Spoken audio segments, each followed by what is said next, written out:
baptism of fire came in 1776, when New York volunteers took up arms to forge a new nation. In 1861, at Gettysburg and Appomattox, New York militia struggled to unite the nation. Through the Spanish-American War, the Mexican border, and World War I, when we cracked the Hindenburg Line, the 27th made history. Then came peace.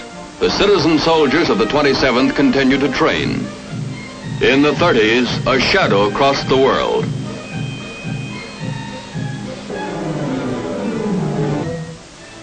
President Roosevelt, on October 15, 1940, called the 27th to active duty, and a new generation answered.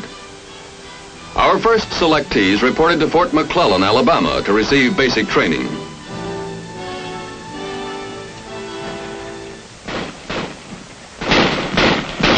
Then maneuvers, Tennessee, Arkansas, and Louisiana, training for the real thing. And even as we prepared to defend our way of life,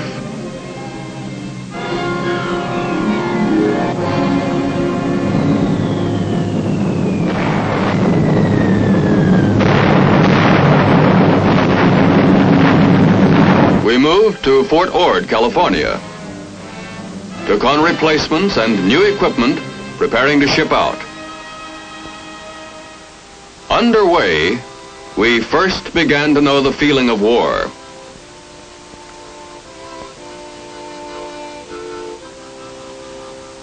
The first stop was the Hawaiian Islands.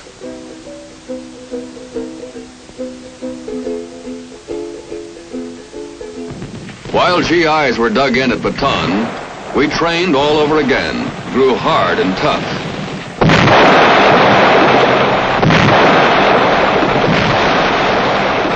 Finally, we were ready. Orders came through for the drive across the Central Pacific. Our objective, Makin. On November 20th, 1943, our first battle began.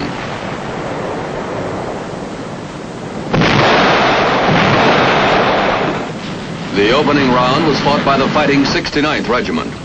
The beach was rocky, the rockiest we would ever hit. Our objective was to cut the Coral Atoll in half. We moved in,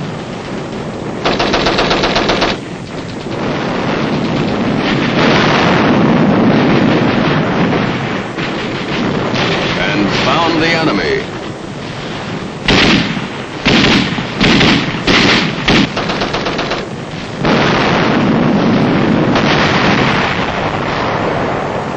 Picked them off and punched through.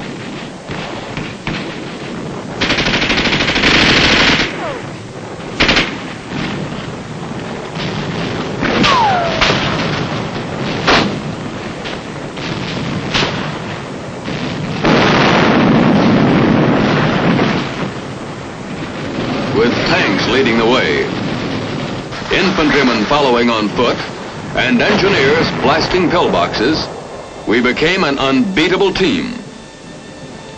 We found more than one enemy on Makin. There was the stifling heat. There were tank traps. And there was the night. Under its cover, the Jap Imperial Marines, fired up on Saki, made their last desperate attack. After 3 days of battle, the report was flashed back, Makin taken. Events moved fast.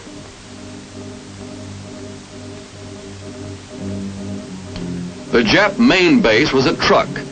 If we seized Eniwetok, a small island to the northwest, our bombers could blast the Jap base and cut off supplies to the marshals.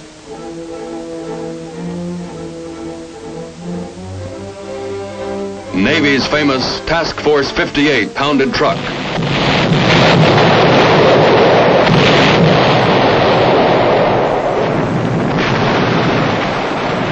On February 19th, 1944, the 106th Infantry Regiment landed on Eniwetok. Yellow Beach looked easy. It was flat and straight away. There were no rocky reefs like Makin. But this time we weren't fooled. Somewhere up ahead, we knew the Jap was waiting.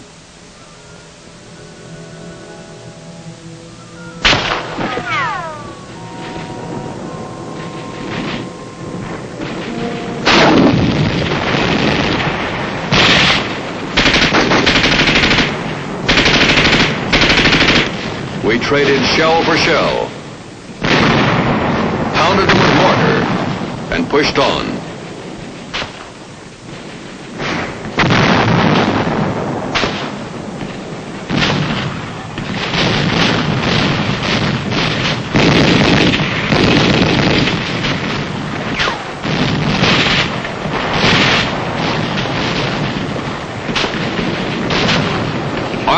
Steamrolled ahead.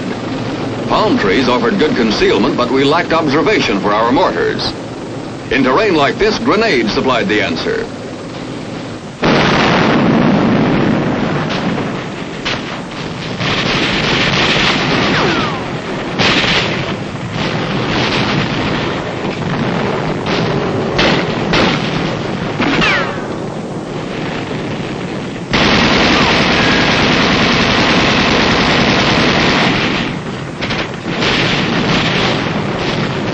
The Jap was far from finished.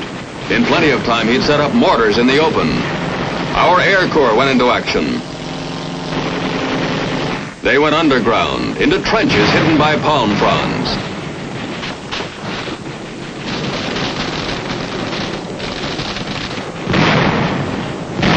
Our tanks flushed them out. At night, the Japs infiltrated our lines.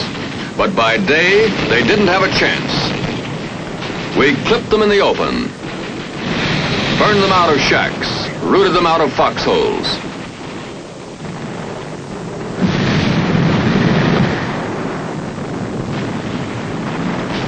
Their wounded were treated by our medics. Months of rehearsing were telescoped into 4 days of combat. Stateside training was paying off. Supported by naval bombardment, the atoll went up in flames. The 23rd of February marked our second victory. Our third objective was Saipan in the Marianas, an island shaped like a pistol. By now, everything was down to a formula. The Navy and Air Corps softening them up. Then, on the night of June 15th, 1944, our third campaign began.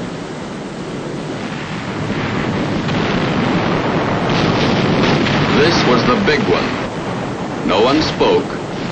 Every man was tense, but ready.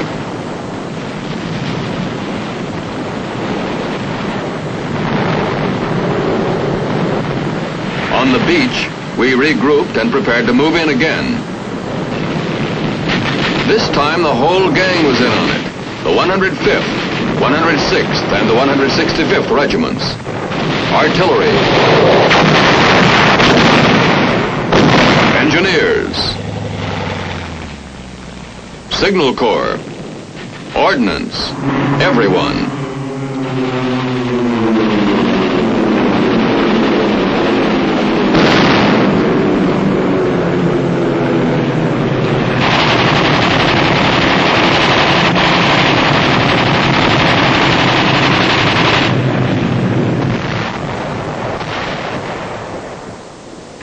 Floating reserves, they called us. We floated all right into Saipan across fields of sugarcane. Our tanks rolled ahead. And by morning, we had taken over from the Marines.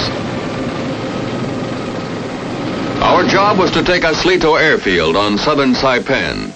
It was heavily defended by pillboxes on a sloping ridge. On June 18th, we grabbed Aslito airfield, what was left of it, and named it Conroy Field after the CO of the 165th Infantry Regiment who lost his life at Makin.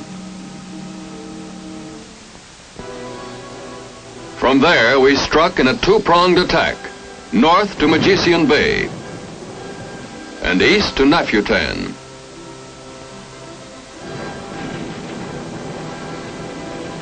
For a while, the Japs fought savagely and for the first time pushed us back. But we rallied and poured it on. Flamethrowers, bazookas, tanks, artillery, we hit them with everything we had. Our commanding general, Ralph Smith, and Chief of Staff Colonel Stebbins worked tirelessly, directing the operation. Our losses were heavy. but Nefutan Point fell. Determined to finish the Japs, we drove on in the boiling sun.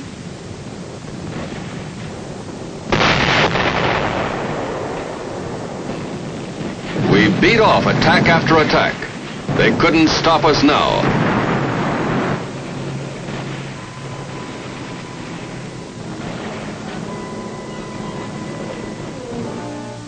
Past Purple Heart Ridge, hills King and Abel, through Death Valley.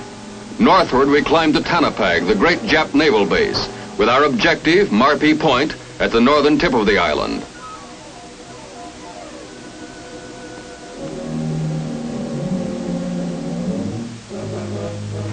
Along the road we encountered everything. Tanks, machine guns, pillboxes, and always that baking sun. Across Hill 700 we climbed. On the road to Tanapag, Bedcheck Charlie paid his nightly call.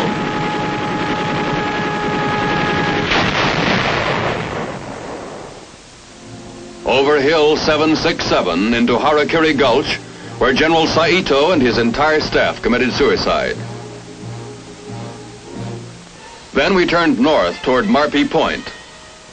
For a moment, silence. Then,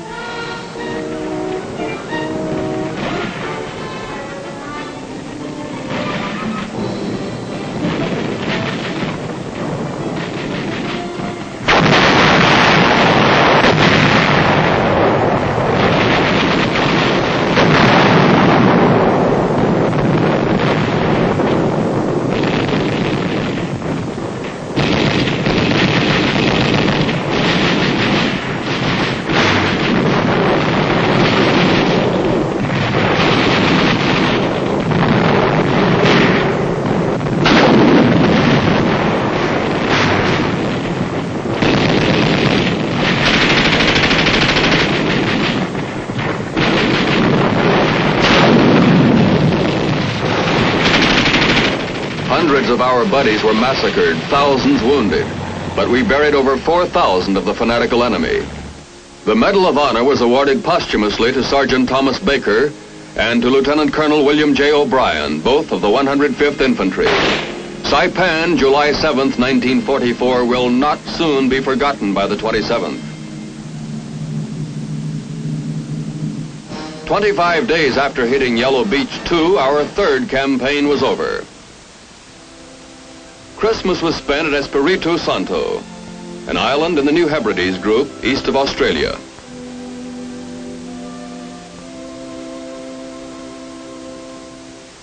There was time for recreation and rest. Then replacements arrived. Training started all over again.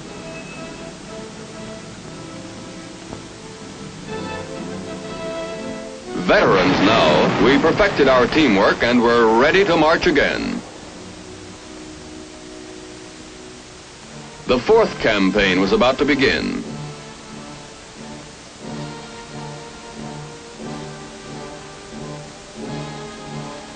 At Ulithi Lagoon in the Mackenzie Islands was assembled the greatest fleet of warships in history. Our mission was to grab Okinawa 1,000 miles to the north. Intelligence had warned us of its rugged terrain.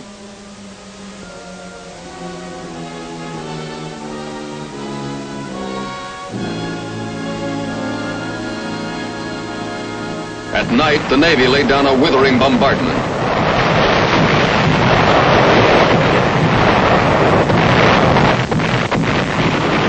And around the clock, the skies were filled with flaming kamikazes.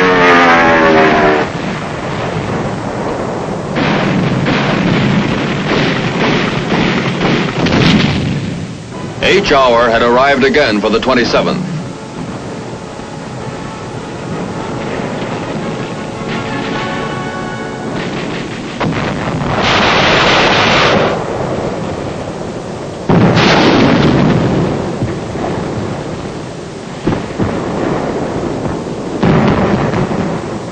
We found out intelligence was right. The plum season was on. The rain fell for days. We slogged through seas of mud. Our big job was to crush the heavily fortified Shuri line. Our long toms blasted away.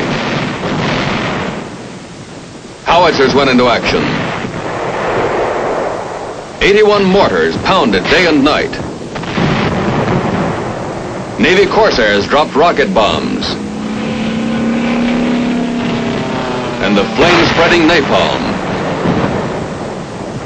General Bradford and Colonel Sheldon observed the operation.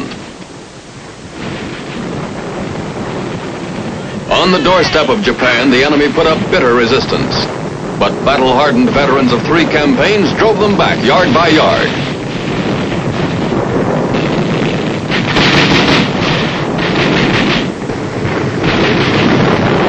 And cracked the Shuri line.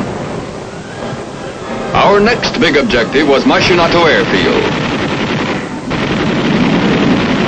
Every hill was won by blood and sweat, bullets and dynamite. Tricks like this dummy tank didn't stop the 27th.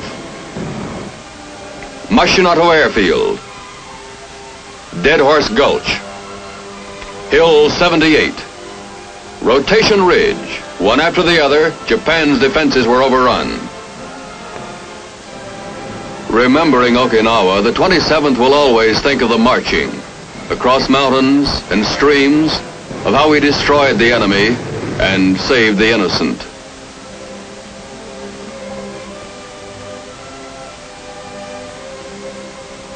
We'll remember the casualties and the nurses, Generals Greiner and Stilwell, and Gallup and Joe Hart, and the dancing girls.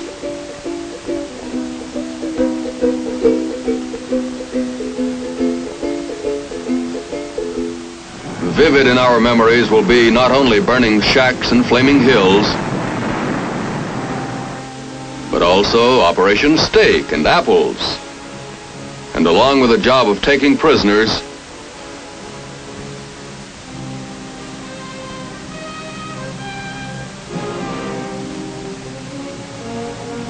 trying to prevent the fanatical Japs from taking their own lives.